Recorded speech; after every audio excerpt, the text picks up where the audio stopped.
What's up, y'all? Welcome to another episode of Music in the Minor League. Today we are joined by Katherine Paterson. She's a singer-songwriter based in McKinney, Texas. She writes indie folk music to keep you company. Her new album, Wake, is available on all streaming platforms currently. Man, we played with her at a So Far show here in Houston over at Silver Street Studios, and she blew us away, and we were really happy to talk to her. We had a great night of music. Us and another killer band called the Show Nuff Band played, and man, we were blown away by her presentation, and she just got back from an East Coast tour, so we were able to sit down and talk to her. If you'd like to see Katherine after listening to this, if you're in the Dallas area, her and her partner have a band called Very Good Friends, and they will be performing this Friday at a So Far Sound show in Old East Dallas. Visit sofarsounds.com to pick up tickets. We definitely recommend seeing her, man. Her new album is called Wake, and it is available on her Bandcamp page. Vinyl's coming soon, so be sure to pick up a copy of that. Go ahead and you can download it now, or you can listen to it on a streaming service. It really helps. All right, before we get to the interview, we're going to get our basic housekeeping stuff out of the way. First off, if it's the first time you're listening to the show and you like what you hear and you're a performer, hit us up. We'd love to talk to you, man. We're always trying to shine the light on more independent music. Next up, if you like listening to the podcast, tell a friend. Post this to your social media account. Let people know about this show. Be like, this is a great way to find independent artists and new music you didn't know about. Every share helps a ton, man. We're just trying to grow this thing and provide a way for people to find new music they may not have otherwise and give some promotion to people we feel deserve it. All right, next up, what do we have going on? Well, on April 13th, we'll be playing down at Mod Coffee House in Galveston, Texas. That'll be just Kim and I doing a duo show. After that, we'll be at Houston Oasis the next morning. That'll be at 10:30 a.m. We'll be playing music at their weekly meeting. Then on April 20th, we have a special show. Our friend Jeff Appleby every year does this birthday benefit for EquiSearch, who goes out, they use horses to find people who are missing. They do like canvas areas, do grid searches and stuff, trying to find people who are missing. They're a great group of people who go out and help families find closure and reunite families for people that are missing. That will start at 12 p.m. at Ronnie's Ice House in Dickinson, Texas. We're working now on getting Jeff in to talk about it on the next episode. Keep your fingers crossed. But if we don't hear from Jeff, man, make sure you come out and support it. It's free to get in. There'll be raffles. He's selling barbecue. He runs Pretty Okay Barbecue, which is way better than Pretty Okay. It's really good stuff. So please come out and support him. And that's it for April, man. We're kind of laying low. Houston, you really showed up for all our album release shows. We're so grateful. Galveston, everybody came out and supported us this month of March that just passed. And now we're going to let y'all have a rest. We probably won't be playing a real show locally, probably up until June. So we're going to be hitting the road with Grifters and Chills earlier that month. And we're just going to kind of keep it out of town for a while. Let y'all rest up so you're excited to see us again in the future. We're going to give a listen to a song from Katherine's new album called Muscle to Bone, which you'll hear us reference in the episode. Hope you dig it, and we'll see you on the other side. Bye-bye.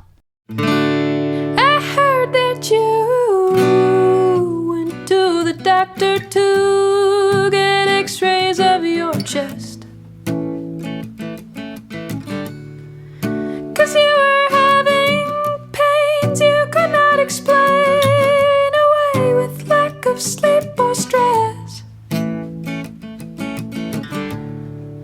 But it wasn't in your bones, and so the doctor probed, is this a pain you've ever known? And you recalled a pain from throwing lots of clay, tying knots and tagging chains.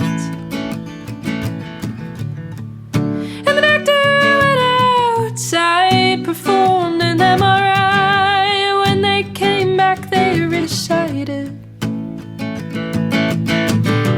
you've got tendinitis of the heart from loving everyone so hard. Maybe you should move back home, reconnect muscle to bone.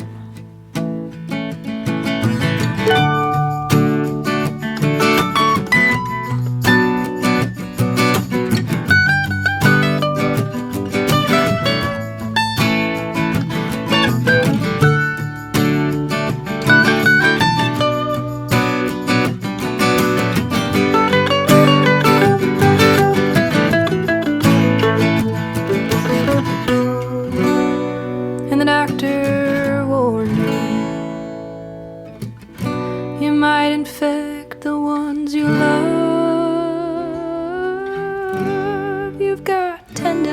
tinnitus of the heart from loving everyone so hard. Maybe you should move back home, reconnect muscle to bone. And we've got tendinitis of the heart from loving one another so much when we are apart. Maybe we should all just move back home, reconnect muscle to bone.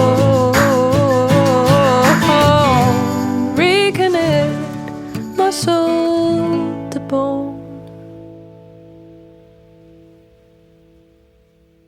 Good evening, everybody. We're here with another episode of Music in the Minor League. Today, our guest is Katherine Paterson, singer-songwriter in Dallas-Fort Worth area. We met her recently. We played a show with her at Silver Street Studios. Out in the Heights. She also has Very Good Friends, which is a duo. And then we'll have to ask, I don't know much about Doggerland, but we'll get to that. First off, thanks for coming and hanging out with us. Thank you so much for having me. We had to catch you as soon as you get off tour. You've been busy. Yes, well, we're in this good lull between y'all traveling and me traveling, so it's the perfect timing. Perfect. It's funny, yeah. I mean, once you get out there, it's like, okay, everything else in the world just falls away. And it's like, it's part of the fun of going on tour is you kind of like, nothing else matters for a while. It's like, we're out here doing this. It's hard enough to stay sane, getting up, driving here, sleep, going to bed late, getting up, driving here. Oh, yeah. So I did see you were up in the Northeast. Do you have any ties up there? What led to you getting up into New York? Yeah, I'm from Maryland originally, and then I went to school in Connecticut, and then I landed after graduating undergrad in New York and Brooklyn, and I spent 2 years there approximately. So I've got a lot of connections on the East Coast, still a lot of friends, and a lot of my music stuff, all of my music people, or not all, many, are in New York. So my producer who produced my most recent album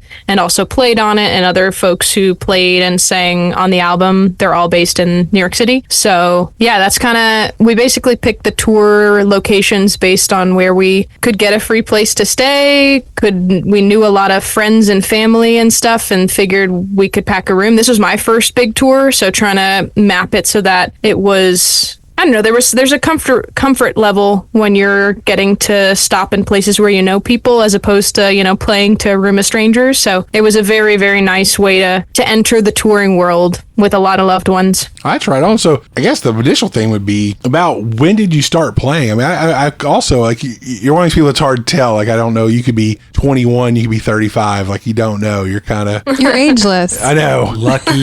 So I'm guessing probably like mid-late 20s? Yeah, I'm in my late 20s, and I started playing... I took 1 year of guitar lessons in high school, and then kind of stopped and was doing musical theater stuff, and so singing was my main thing. And then after graduating in 2018, I started picking up the guitar. That's where Doggerland kind of comes into the mix, where a friend of mine who I connected with while I was in school, I sang backup for his band, and then we sort of hit it off and kept chatting and started to collaborate together. And so we had this EP that we released under the band name Doggerland, which is more of a collective of musicians rather than necessarily a band that's always the same players. And so, yeah, I've been playing. And then, like, when the pandemic hit in 2020, I was in customer service at a coffee shop, and that kind of went away for a little bit. So I really was focusing on guitar and writing songs. So I really started focusing on it about 4 years ago. That's a great time. 'Cause I mean, a lot of people sat at home and, you know, kind of, it was like, all right, what are we going to do now? This is a good time for all these things I've wanted to do that I've dabbled in, but just to focus for a little bit. Yeah, a lot of people Totally. learn how to make sourdough bread.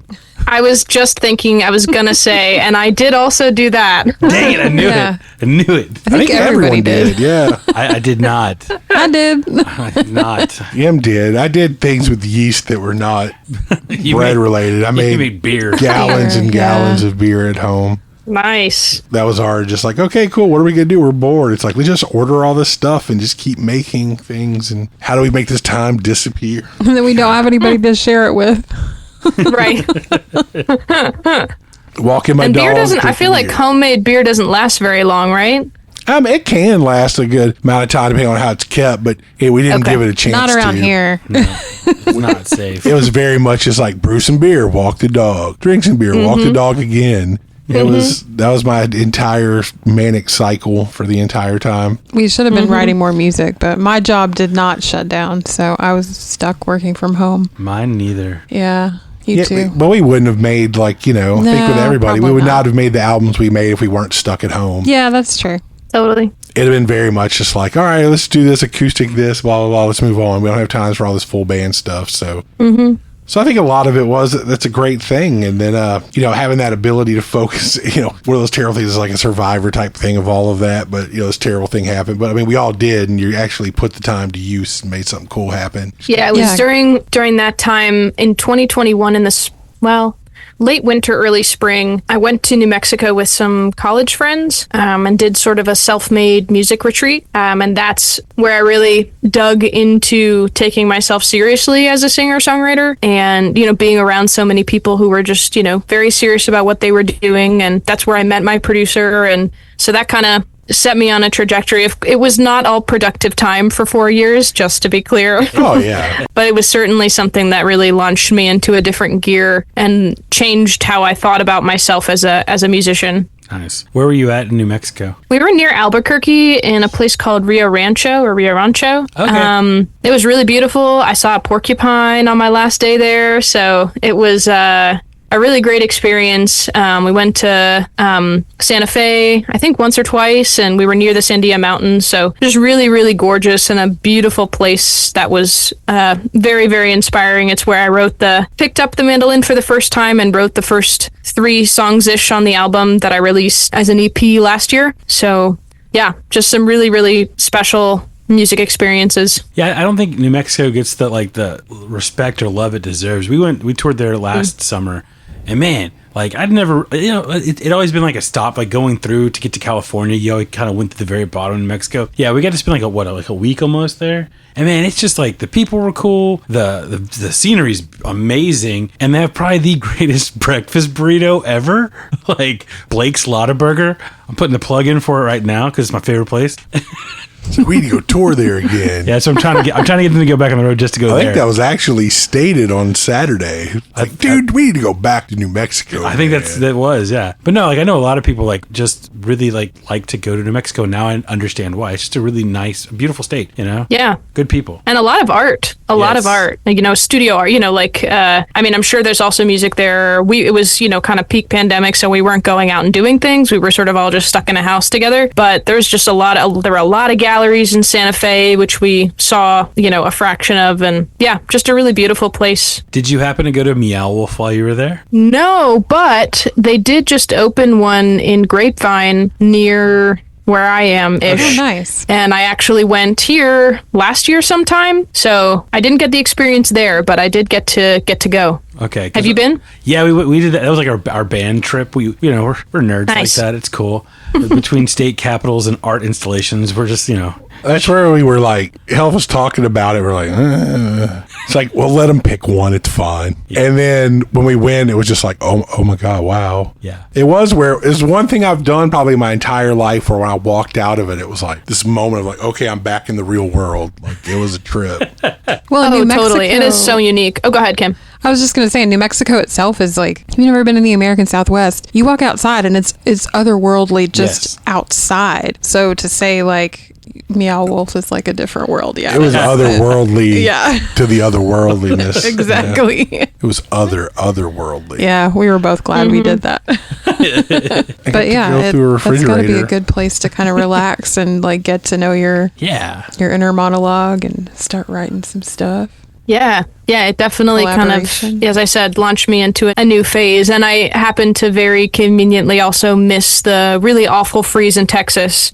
Because that was when we had that really, really bad, where the power was out. And I was in New Mexico, safe from that, but I was getting calls and texts from my, friends and family here, talking about how bad it was. Yeah, that was a blast. Oh, it's an Arctic blast. Speaking of which, how did you, coming from up in the New York, New England area, how in the world, why would you come to Texas? Yeah, what happened? What mistakes did you make in life? Well, my partner is from Dallas, and so we met at the coffee shop in Brooklyn. And when we both were out of work in in March of 2020, and we were sort of debating, where do we go? We're not really sure how long this is going to last or what it looks like. And so we moved to Maryland with my parents for a bit, and then we went to see my partner's parents, and then my partner got a job in real estate near Dallas, and so that kind of just sealed the deal, and we've been here since the fall of 2020. So yeah, Makes sense, yeah. Because it was either that or it was going to be the witness protection program or something. that's the only way you land in Texas if you're not from here. Pretty much. yeah, basically. I was going to say, did she strike you as the type? Gosh. I don't know. Would she say it if she was, Yeah, right. maybe. Would True. she be honest? I probably couldn't tell you. Exactly. Right, exactly. But it is funny how I know it's like, how did you end up here? And it's always, well, romantic relationships, like, aha. It's why everybody who's from Texas has so much pride in it, because you're kind of stuck here once you get here, and you're like, it's like, I got to be proud of it, or I got nothing. Right. I will say, when I was living in New York, it was sort of me thinking of myself as like somebody who was doing music professionally. So it was really only once I moved here that I started doing music more seriously and starting to perform. And I will say, like, Dallas, I don't know how y'all feel about Houston. Clearly, you've found, places to play, and y'all are making it work. I feel like that sounds like you're making it work, but I think in a really good way, and you're traveling and stuff. But so I'm curious to hear what you think about the music scene in Houston. But what I found about Dallas is, because it's not Austin and it's not known as like the big music city in Texas, I feel it's very chill, very warm reception. Everybody is like, there's so many opportunities because it's such a big city, and there's so many people, so many restaurants, so many venues, that has actually been a really great place to get started, where I don't feel the stress of the grind and trying to compete for venue space, and people are really willing to kind of share their experience and try to help you find new opportunities. So I've actually been really, really happy getting started in Dallas in a way that I totally could not have foreseen. Yeah, I think so. After years of being in like multiple different bands and kind of playing all over the place, the hardest kind of scene to crack always was Dallas, because Dallas seems to be very much, and I don't blame them at all, very much locals first priority, which I get. Whereas in Houston, we're such a huge area that it's just kind of expected that you're going to probably on your bill, you're going to have a band from out of town. Just because no one's really truly from Houston. Like, everyone's from the suburbs and further out. And so that was always the hardest thing about Dallas is like, you really had to have someone get you in the door to get like good venues, like the ones that people like, especially anything in Deep Ellum. Like, that was always hard to get into. And I only played like Three Links a couple times, but one time was because we were touring with a band from Russia. That was like this big deal, and we're on the same label, and so we got booked because our label mate. But then we talked to the booker after the show, and they never called us again. And it was like, oh, okay, we didn't make the cut, I guess. So that's that always seemed to be my take on it.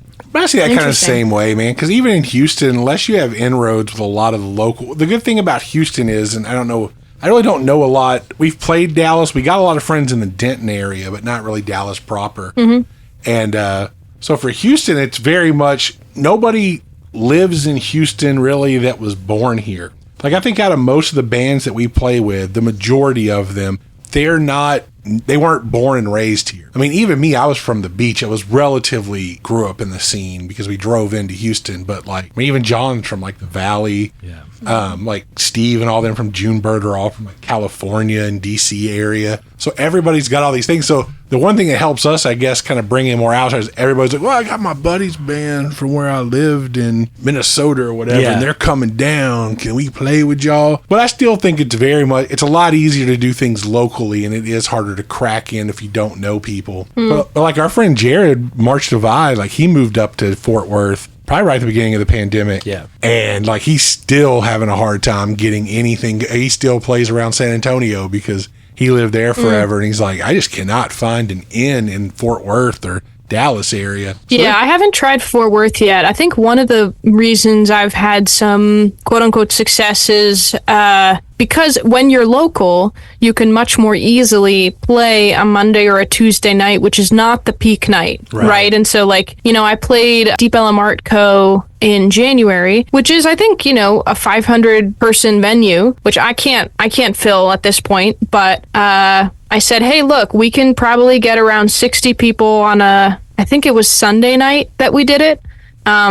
You know, so if you're able, when you're local, it's much easier to do those off-peak nights where you can, probably if you were an out-of-towner, you'd be more likely to be able to get that too. But yeah, I think for me, one of the biggest things I've noticed is, you know, venues really pay attention to your draw. And when you're local, you probably have a bigger draw locally. Whereas unless you have a really strong following in a certain city, then, you know, being able to promise a certain number is a bit harder. So that was a big thing I learned on tour, is trying to find local acts to play with so that you can kind of make your pitch to a venue stronger, saying, hey, we're going to play with this local band. I know we're out of town. We can bring this many people, and all around we'll bring, you know, this grand total. So Right. It does. That's a good thing. And also it's good because just you continue to build your network. I mean, as much as it is, it's like, it also helps you kind of got to build locally. Like, that's how we do a lot of stuff, where it's like, hey, man, you know, we've never played here before. We know you, and we played with you, and we've helped you get a show here. Now, kind of like, hey, it's time to pay back that favor. Pay up, sucker. It's like the mob almost. It's like, we did this for you. What are you going to do for us? It's not like the mob. I told you there would be a time when I'd make a phone call. And then if they don't, then they're blacklisted. No, I'm just playing. So, Oh my gosh. you'll never play this town again. Never, ever. like the very sinister side of musicians building community. Right. Mostly it's just like the nicest people you've ever met. But Oh, yeah. then there's Helping Sam. True. We talk. we talk tough, and we are the biggest marshmallows. That's true. We got this, dude. We'll help you out. But I think that's a big thing. It's much like for being us, like even at this phase, it's like being local. You can show up to an open mic or like a songwriter. You can join one of the 4 people songwriter nights and show up. And that way they can at least see like, okay, they don't have a huge draw, but we're not going to embarrass ourselves by putting them on stage. Like they know how to handle themselves. They're not going to stand up there and just shake between songs and then go, oh, okay. Well, and they're not going to, like we've said before, they're not going to ruin the bartender's chances of like making money from tips. They're going to run people off the bar too. That's it. Yeah. Yeah, those are good ways of like vetting people as performers. I know we got, when we first started gigging around, we live up in McKinney, so not too far from Denton, just, you know, east of Denton. But we started playing an open mic every week and started booking at that bar's different locations because of that, you know, because they get to see, oh, you know, they, as you're saying, they're not chasing people out of the bar and they can hold their own. And if they can come up with material for 3 hours, like, great. That's, you know, a good relationship that we developed exactly through that kind of thing. Exactly. Yeah, it's kind of our deal too. A lot of places we play regularly, we kind of pitches that too. It's like we're developing a relationship here. Like we need to build it together. Not only will we play there, but chances are, if a lot of the people that we are friends with in our orbit play there, then we'll be there in the audience too. Like, you know, that's why I make a point that when we go out to shows, like we make posts take pictures, posts, like you should go see this band, especially if they're good. If we go see shows and they're not very good, then we just kind of don't post anything. But hey, I saw you at my show, Sam. You never said anything about it. Well, I know, I just outed myself. Sometimes it's just like, I was tired. I shouldn't. But, you know, it is a point of where it's like, hey, man, we all have to kind of, it's like me and John always say, you know, all boats rise with the tides. Yeah. And it's like the more you help your community out, the better it is for everybody. You know, if all you're doing slagging everybody else and get bumming, like people are eventually going to stop caring about you. You're only so interesting. You know, at some point there needs to be a scene around it where it's like, okay, I like it. Oh, these 3 bands are together. I'll go see that because I'm tired of seeing the same band over and over. Yeah. And all 3 of them together, that'll be awesome. Totally different. Well, that's something, I don't know how much y'all are fans of Brandi Carlile, but I feel like she's somebody who very mainstream is doing that, where she, you know, has this collective of people that come and perform at her shows. So there's like Allison Russell and Sista Strings who are in her band as well. But when we went to see her perform, Brandi Carlile perform at Hollywood Bowl, you know, they had their own piece that they performed. And so it's, just like, I feel like it's sometimes easy to get caught up in the, well, if I pass this opportunity or this contact along to someone, then what if they start booking and I don't? And it can get so easy to get caught up in that, but that doesn't help anybody. Right. As you're saying, it's like, we've got to help each other out and build community. And that's how how, in an industry that can be so challenging and so hard to break in, being able to help each other is such an important part of it. Yeah, I mean, you see it too. I mean, as you get older, you'll see it. Like the bands that you meet that are just like, hey, can you help with this? You get them in, and they never really return the favors. And they're not just doing it to you. You start seeing it, like they start playing less and less and less. Yeah. Having to go to new places and kind of stay out of that orbit because they're like, they refuse to let anybody else. We're like, I can't really tell. And it's like, nobody's going to be upset. No venues are like, man, these other bands got a hold of me to play music in my music venue. It's like, it's like, I don't know. That's what I like about it, man. Because you get to build, like I say, you get to build a community. Like we have tons of friends that, even if we ever stop playing music, like something physically stops working, these will still be our friends and people we deal with. People who, when we couldn't play music during the pandemic, we were still hanging out with and doing stuff with because we knew we were all just sitting at home and no one was crowded up from going out. And we weren't going to the bars that refused to close. We were just sitting at home. It was like, hey, you want to do something on Saturday? We can mask up if you want. Right, or we'll just sit out in a driveway in lawn chairs 10 feet. Like, hey, man, what's up? Dude, I would sit out there with my 68-year-old neighbor. Just sitting on the driveway watching cars drive by. It's so good to talk to someone. I know, it was like the highlight of my day. Golly. I think it's got a little PTSD from COVID, man. Oh, dude, this whole generation will. Oh, yeah. Like, and then even the generation after it. But, just something, it'll make its way into lyric, kind of, makes everybody a little more grateful for everything that's going on. I think that's been the nice part about it is like we've said this many times, is people were so just starved for art performance of any type that when we started playing again and doing things, they were like, oh my God, we'll be there.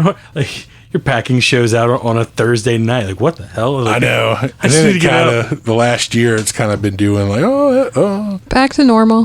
Hey, we need another pandemic? I don't think so. No, God, no. I would rather have 20 less people at our shows than have to go through any of that ever again, please. Yeah. Thank you. Okay.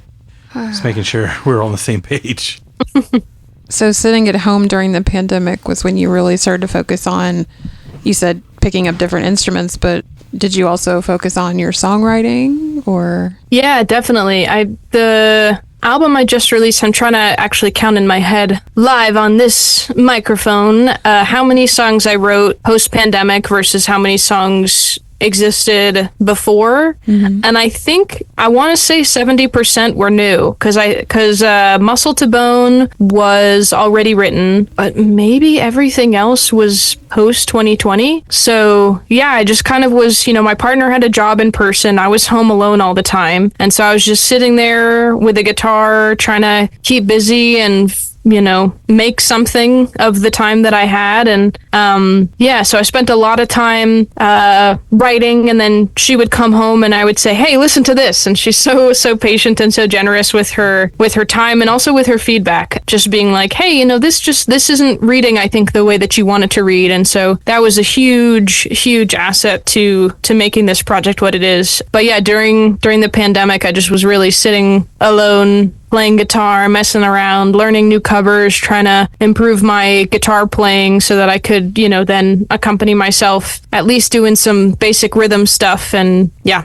Okay, so that's really weird. I would have thought Muscle to Bone was a post-pandemic song. By the way, that's probably one of my favorite songs. It's very much an earwig. Thank you. It gets stuck in my head. I've played it for my students a couple times. They all like it. So it's high school kid approved. That's always good.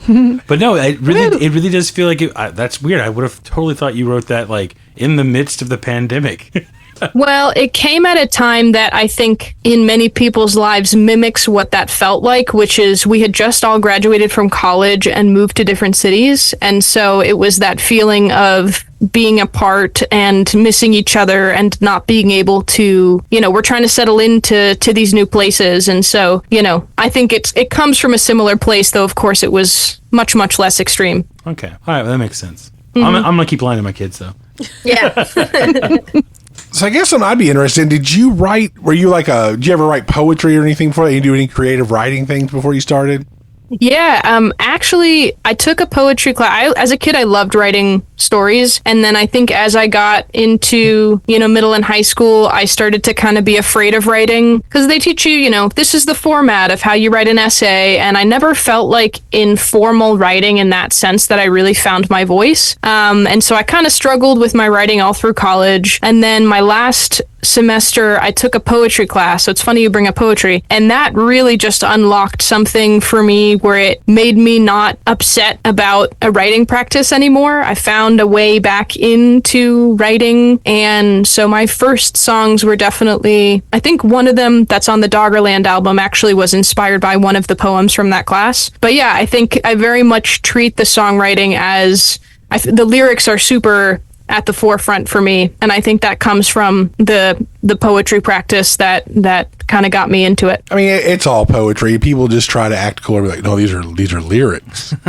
Yeah, we're poets. It was the whole Billy Joe Shaver said one time I interviewed him, and he was like, well, I didn't tell no when I wrote poetry because I want to seem like some kind of sissy. He's like, but then when I started writing songs, it was easier to be like, I wrote these lyrics for this song, and he's like, but then now I don't care. I write poetry. That's what I do, and I play guitar with it. And I was like, good. So if a dude who went through everything that dude had, it's like, I write poetry. It's fine to write. Nothing to be. It's all poetry. Hell yeah. Mm-hmm. And it's good because it kind of shows people that, that they go hand in hand. It's like that creative writing thing and just coming out what's a smart way of saying what I'm trying to say that kind of makes people stop and want to listen. You can just ramble on all day, point in case. But, you have to figure out a way to make it where it's like, all right, how can I make something that's like, oh, hey, I need to listen to what they're saying for the next 2.5 to 3.5 minutes. Yeah, I like it as a medium because I think I would have a hard time still not hating myself while writing a book because of the length of a thing. But I think I love the length of songs, though you could write a 10-minute song, and people have, and longer. But, the 3 minutes just to me, or however long they end up being, but my songs are always somewhere between, I feel like, 2.5 minutes and 4 minutes. And that just feels like a sweet spot for me for like, what am I trying to say?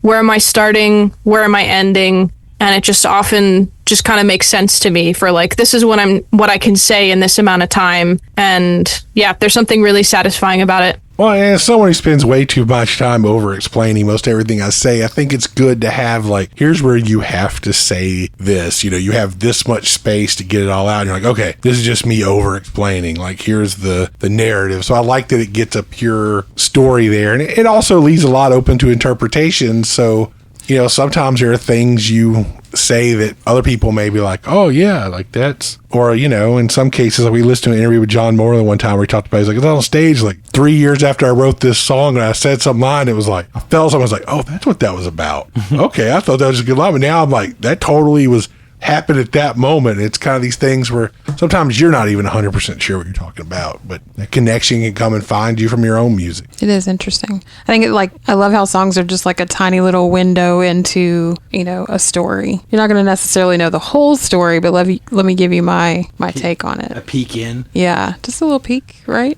Just a little voyeurism. Yeah, it's like, just like truly a snapshot of a very specific angle of something. Right. And that's, I don't know, in y'all's writing practice, how often you revisit the same feeling or the same breakup or the same event. But I feel like that's what's so fun about music and songwriting is I find myself revisiting the same thing, but I have something else to say, or I've made a new observation, or even if I haven't, it's my way of continuing to process something. So yeah, I really love it being just like one specific look at a specific facet of a thing, and you could keep writing about it and probably never exhaust the topic, or if you do, then maybe that means you've grown and moved on, and what a wonderful thing.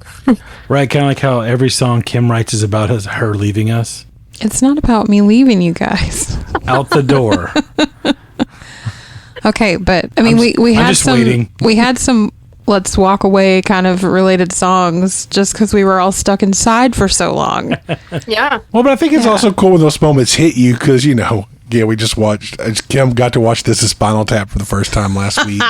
But it really is those nights when like that emotion's there and like you haven't felt it the same in a while, but like for some reason, everything that song kind of like that led to it hits you, and you know, it just takes it to 11 for that night. You end up singing a little harder. You kind of feel that like almost like, I don't know, like almost like your hair stands up or something while you're singing it, and you're like, okay, dude, like tonight was like really good. Like I went to the place to This song went to 11. It did. Why not make 10 the highest?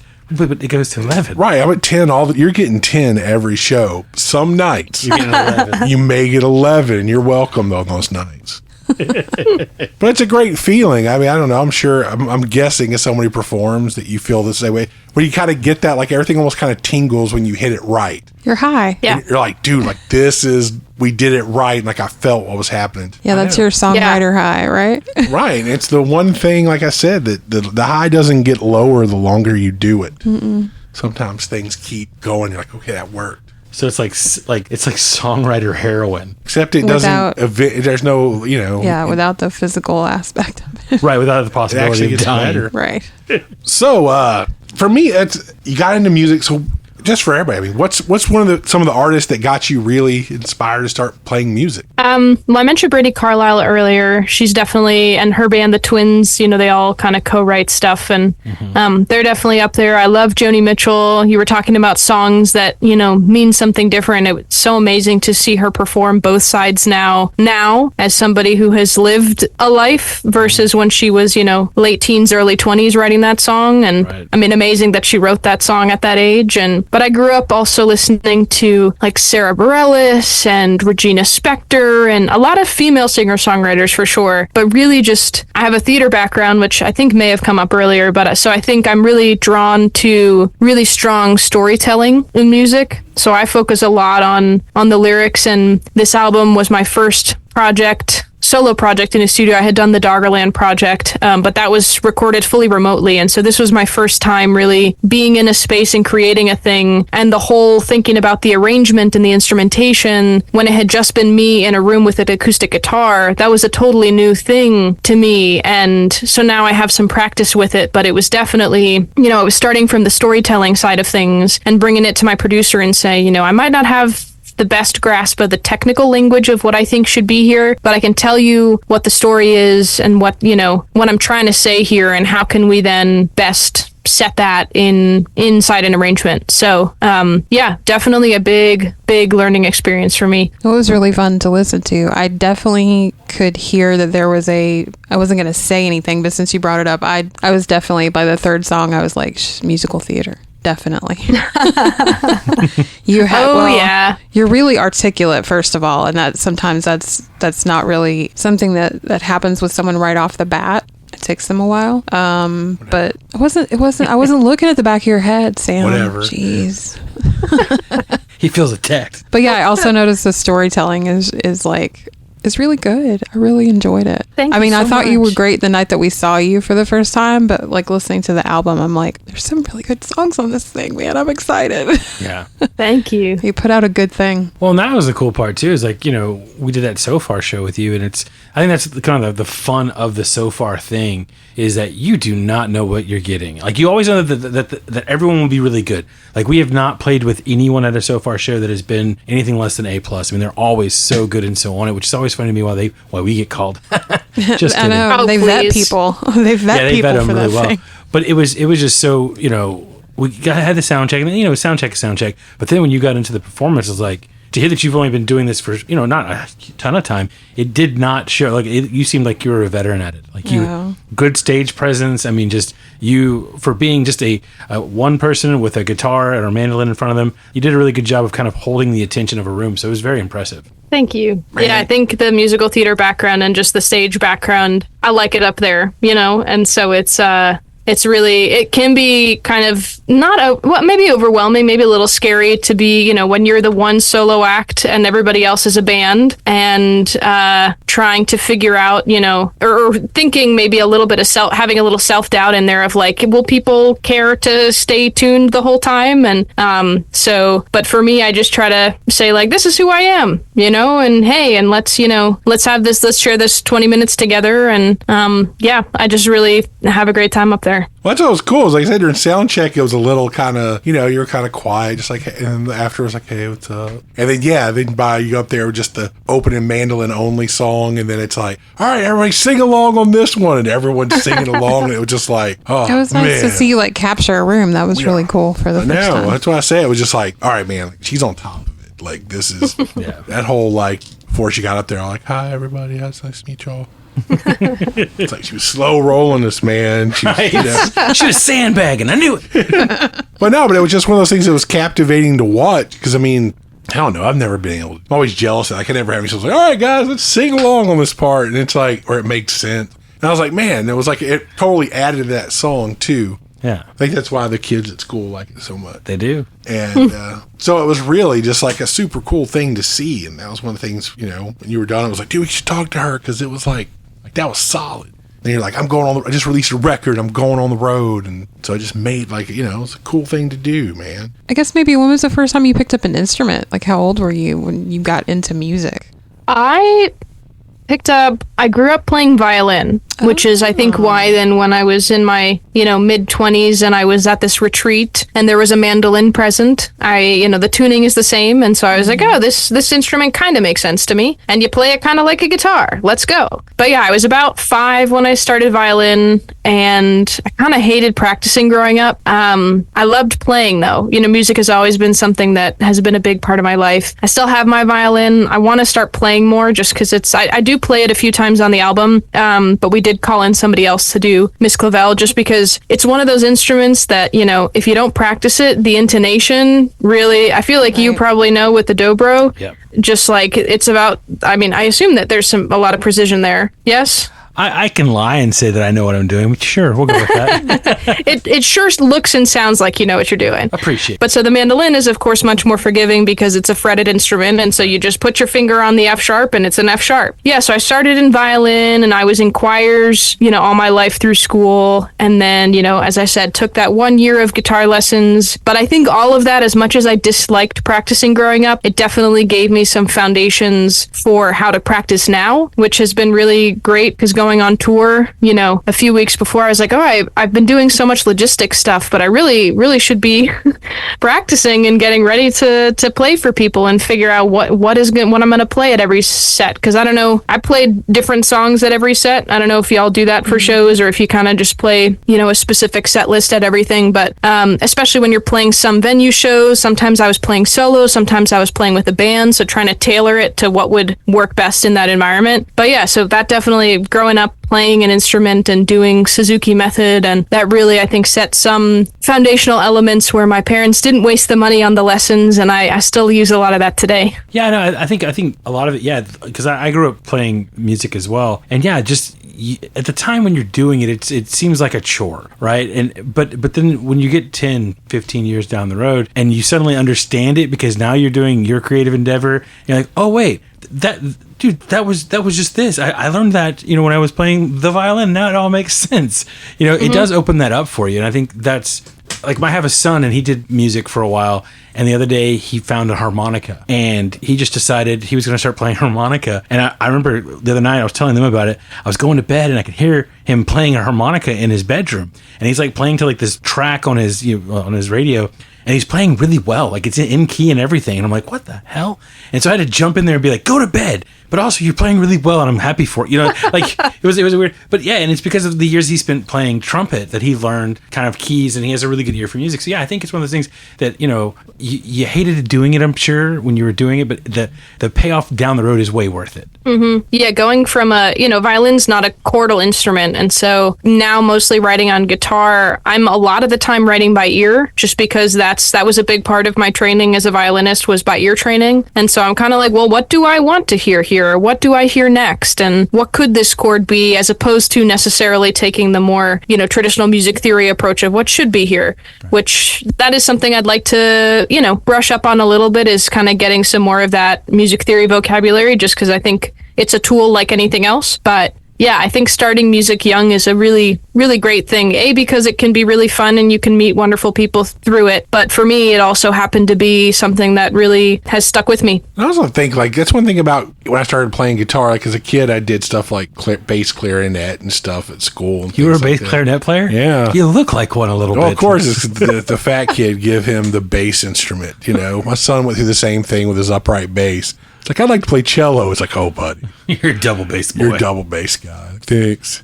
But it's really, but even when you're playing that stuff, like, it's a lot of single note runs and things like that. And you never felt like, without playing with a group of people, it was always like, okay, it's like taking a basketball to the park and just shooting by yourself. It's not as much fun to practice. But when you get to guitar stuff, it's like, all right, I can do this. And I guess it's like, you know, it's hard to just sit down and be like, all right, I'm going to turn on, put on this Bach CD and just jam along. You know, and it's not something most people can just do, especially in high school. But within 2 weeks of playing guitar, you'd be like, dude, I can put on this Ramones record, I can put on this Green Day record, or I can put on insert like acoustic band, and I know A minor, C, and G. Like, I can play along to this and sing, and it makes it a lot easier, a lot more. Practice becomes more fun because, like, I'm creating actual songs. Yeah. Mm-hmm. And then I think having, go ahead. And then the people who had the patience and resolve to be like, well, I'm going to keep playing this one instrument and get to where I can jam with that box CD, end up making all this money because everybody's paying them to play fiddle, violin, cello, and all that on their records. And it's like, well. Yeah, I think also, like, there is something to practicing and writing when there's a project or when you have a performance. Of course, that, you know, is so much easier. And having, you know, the Doggerland project early on, where we were kind of writing towards something, was really helpful. And Dave Copperman, who was the other songwriter in that band, who actually did the beautiful album art for Wake. Yeah, just having a presence early on in when I was starting to write music, who was very encouraging, and we did some, you know, collab writing together, but like working toward a thing rather than just writing for writing's sake, which there's nothing wrong with. But for me, it just helped me stay focused. So yeah, it's nice to have a project or a performance that kind of keeps you honest, I guess. Yeah, I think that's a good thing because, I don't know, maybe I'm just strange to this, but I feel like especially nowadays with everything, you know, being a musician, independent musician especially, it's like, all right, got to do social media posts, got to do this, got to do that. And it feels like there's this constant static to everything you're doing. And then you have to kind of go like, okay, how do I quiet all of this down and focus on songwriting or thing when there's no real pressing thing, you know? It's like, it'll come to me. But when you have, okay, we're doing this project, we have this timeline, it's like amazing how well you can focus when there's something like, especially having other people you don't want to disappoint. Like, all right, we're all doing this together. Bring the guilt in. That's what I learned from my mom. You gotta, you know, guilt helps get things done. This if I let explains so everybody much. down, it'll be my fault. But no, but I'm being funny, trying to be funny, but the real point is, it's that, what does it take to focus and make these things happen? And that's kind of that's the true lightning in a bottle. It's not this song idea hit me. It's like, what happened that made everything else just drop out and allow my mind to focus for that 7 minutes straight to come up with this song idea? Mm-hmm. Of course, it may not. You may be like, no, that's not how it works for me at all. You're wrong. Oh, no. I am curious. The 7 minutes, I was like, wow. That feels fast, but you said for the idea to take shape, not necessarily for the song to be finished. Oh yeah, no. You know, some songs do, I'm sure, as y'all know, write themselves, and some songs I still have not finished after years. But I'm like, there's something here, and I'm just not ready to finish it yet, and so it, you know, goes into the archive for later. Yep. Exactly. I mean, it's usually the 7 minutes before everything reboots, and it's like, all the noise starts back up. Yes. But it's that 7 minutes where it's like, okay, I got a decent chord progression, and I've got 2 lines.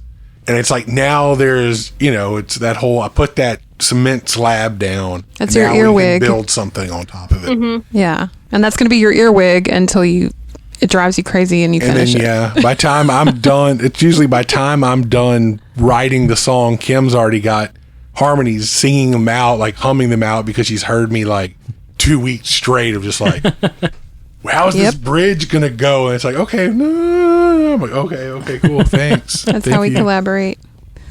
And my son's angry because he's heard the song 95 times, and you know, now you're gonna record it. Jesus. Have to hear that stupid song again? It's like, yes. It's because he knows he has to hear it 9 million times once you've recorded it. Yeah. It's fun. Yeah. That's how it works. That's how you learn and get good. You do things 9 million times. That's true. That is true. Like you were saying, just getting that little bit of practice in, like, how to arrange a song, how to produce a song. Yeah. I never did anything like that either. I don't normally go into it with an idea either. Like if a bridge hits me, it's like, great, this song has a bridge. If it doesn't, it's like it just doesn't. Yeah. It's how it goes. If you don't like it, it's fine. That's just how that one goes. If the band doesn't like it, well, we'll write another song because I'm not adding to it. That's done. That's how it goes. Can't help it. Yeah, having a songwriter partner is very helpful because I feel like I have that impulse a lot of the time, and sometimes it's done, but sometimes she's like, this is not quite yet done yet. And I'm like, I often have a negative response to it because I'm like, I want to be done. I don't want to write anymore. But it really, it's really helpful because without her saying like, hey, just spend a little more time. This is not, landing, and has really strengthened a lot of the songs that I've written. So yeah. And she also, we have this very good friends band together where she also sings on my album. But Lily and I perform as very good friends around DFW, and we just I love singing with her and having a partner, as who, you get to perform with and you like singing on stage together. It's really a special experience. Do y'all like singing together on stage? Oh, do we like each other? I do. No, I didn't really understand at first. Many years ago, we saw this band Glossary we really like, and it was a married couple, and they got a divorce and everything. But they're still friends, and when Joey did his solo record, he was like, I just didn't like the way my voice sounded without Kelly, so he brought her in to sing all the harmonies on his solo record. And it was just like, that's what my voice sounds like the two of us together, and it's kind of like that. Like, it is way cooler when it's like, oh, wow. I went from I didn't listen to harmonies. Like, to me, I grew up listening to rock bands, but nobody sang harmonies. They just screamed the same thing, and all harmonies were accidental. One dude was so far off pitch. It's like, oh, that was a third. Nice. It's like, that's how little he knew how to sing. So it was kind of like that. And then Kim on purpose, it was like, oh, I'm going to sing. I think if I hit did a third and a fifth, dual harmony, what? Oh, yeah. I know it is on guitar, but it's not vocally yes, I sing this. It wasn't until we sat down and started looking at stuff oh, I'm singing different. The melody vocally is not the same as what I'm doing on guitar. Okay, wow, okay. I'm actually singing a C here. Nice. I mean, I don't... Ooh, yeah. Well, when you grow up playing by ear with bands, that's not something you would ever learn. Yeah. I never went to choirs. That's why when everybody's listening, yeah, we can tell, dude. But it's Oh.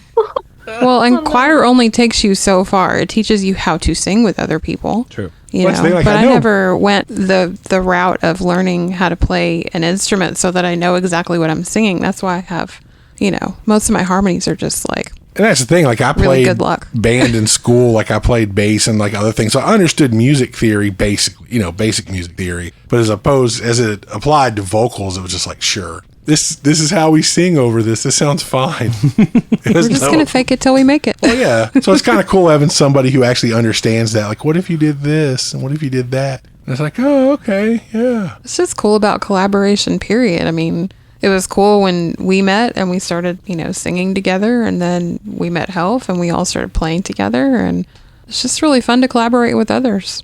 It's never fun to play with yourself. By yourself. By yourself. Well, but Sam was talking about that. You pick up one instrument and it's just a guitar. Guitar is a little bit easier, but if you play trumpet or, baritone, bass clarinet, whatever that's called, you are one part of, basically a symphony. Right. We're always going to have, 5 parts going, and that's kind of cool that we all have that ability. That's what's hard too. Is when you're playing with like an orchestra or whatever, you may be playing just whole notes and you're not even playing the melody. You're just, you're the accompaniment kind of thing. So yeah, it's nice when you can get all the pieces together and hear the whole thing, because nothing's more fun, I'm sure, than playing bass clarinet notes. Yeah, I have way more fun singing with other people. Well, see, that's what blew me away. See, sorry, we're going way off. Catherine's I'll just be over here. It's fine. But I was driving home from Austin a couple weeks ago, and I had the Dresden Dolls on that song, Dear Jenny, and she does these parts a billion times around. She just holds that note for a long time and does a second vocal that kind of dances over. And I was like, yeah, man, before I met Kim, I never appreciated that's super cool. And now it's I got the vernacular to be yes, she does this counter harmony with her other vocal. It's like great. So we're learning. That's good. That's And now good. I'm like, we need to do stuff like that on our songs. Like, what if you could hold this, and then we could do these words. You could sing other lyrics while I'm holding this lyric. I don't know how we'll make that happen, but it's an idea. It will happen. Sorry. Arrangements. I'm sure you're grateful you were here for that. Well, that's what I mean. I loved watching y'all perform the So Far show because you're doing a lot of trading off and who's singing lead and who's soloing, and so it's just a really y'all have good chemistry as a band. So it's really fun to watch and listen to, and so yeah, I feel very, very lucky to have gotten to see y'all perform. Oh, thanks. That's what happens when you spend lots of time in a Kia Soul, touring across the country. Yep. And we do. Like, if we don't get a sponsorship through Kia, I'm going to be pissed. Like, we've put how many thousands of miles on a Kia Soul? A lot. A lot. A lot of miles. Kia. It Yeah. works for Mia. They better be paying me for this. Oh, man. All right. On that note, You ready? yeah, we're terrible. We do not give people any time to really think. Prep for this You question. have time. We can do it. This is it. We're approaching the end 'cause we're almost an hour in. Okay. So Health has the new season 2 question. Yeah. So we would like you to take a second to think about 3. It could be singer-songwriters, artists, bands, whatever that are our level. That you feel should get more notoriety that you feel people need to know about. They can be your local bands or someone you've met on tour, something, whatever. Just 3 that you think that need to get a shout out. There are so many, but the first that come to mind, I just finished touring with Sofia Campoamor, who's based in New York. She's an amazing singer-songwriter who's working on another project currently, and we just had a great time touring together. Locally, got a good friend, Sam Cormier, who is a really amazing performer, amazing songwriter. I think also working on another project at the moment, but he plays a lot locally. And a third act, let me just think. Oh, there's a band, and again, these are just the ones that are coming to mind first. There's so many, but a band that the drummer I've worked with before, the band's called Cloud Belly, and they just released their first album, I believe, as a band, and they're currently on tour. And it just really, is a very special project, a very special album, and I'm excited to hear more from them and also hopefully get to see them perform sometime soon. We were kind of passing ships where, I was in Philly and then left, and they just performed in Philly, and we just missed each other in Texas, so it was one of those, but hopefully I'll get to see them perform sometime soon. Solid. It's a good list. I like that, Cloud. I'm going to have to remember. And it's a name you can remember. Right, and save for posterity too. You can pull up this episode anytime you need to remember what bands to look for. Doing good things here, kids. All right. Well, on that note, is there anything you want to add? Anything you wish we had covered that we didn't? Anything you got coming up you want to promote? Any shows? Yeah, I've got 2 shows coming up locally. One of them is, I just booked them, but one of them is at a local place called Cafe Bohemia, and that is on, and I don't remember the date because it's so new, so you'll just have to check out my website where I'll update that, which is KatherinePatersonmusic.com, Patterson with 1 T, like New Jersey. And then I've also got a show at Red Zeppelin Records in McKinney, which I'm really excited for, and I'm really hoping that my vinyl arrives in time for that show. But that should be a lot of fun, and I'm trying to, I got a taste for tour, and I'm already trying to figure out more, so stay tuned. All right. Heck yeah. Awesome. We're going to do our damnedest to get Catherine down here. Yes. Agreed. So, be on the lookout. And get y'all up here. All right. Yeah, Definitely. do that. Sounds good. All right, man. We'll see y'all next time. Bye. Thank you for having me. Oh, you're welcome. All right, y'all, that does it for episode 39 of Music in the Minor League. We hope you really enjoyed the episode. Again, if you like what you hear, please share on your social media accounts. Help us get the word out. Help provide some promotion for these artists who are coming in and talking to us. Go out and support these people online. Find Katherine Paterson at KatherinePatersonmusic.com. Go to her website. It has links to all of her other websites like her Facebook, Spotify, Bandcamp, SoundCloud, Instagram. Follow her there. It really does help to have people out there following you. It helps when venues look you up to see that you have people who are actually seeing what you're doing. If you want to be a guest on the show, make sure you hit us up. We'd love to talk to you. Hit us up via any of our social media accounts. And that about does it, man. We appreciate y'all listening. We're going to close it out with another song from Catherine's new record. This one's called Eulogy. We hope you dig it. We'll see you next time. Later.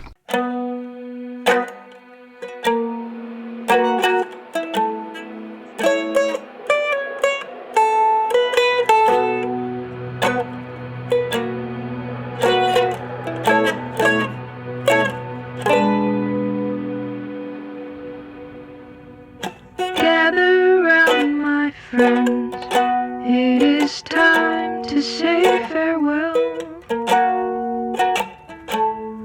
to the local wood-cutting man.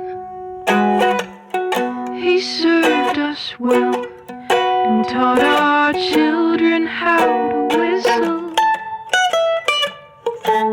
He made his living throwing billets in a barking drum.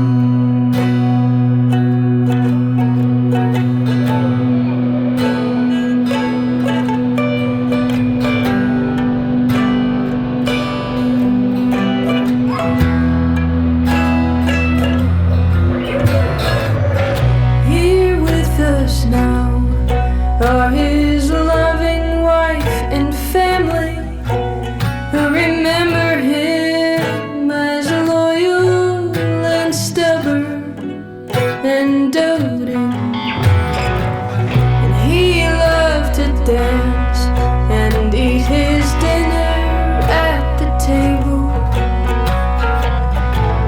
and he could listen with the patience of an oxen.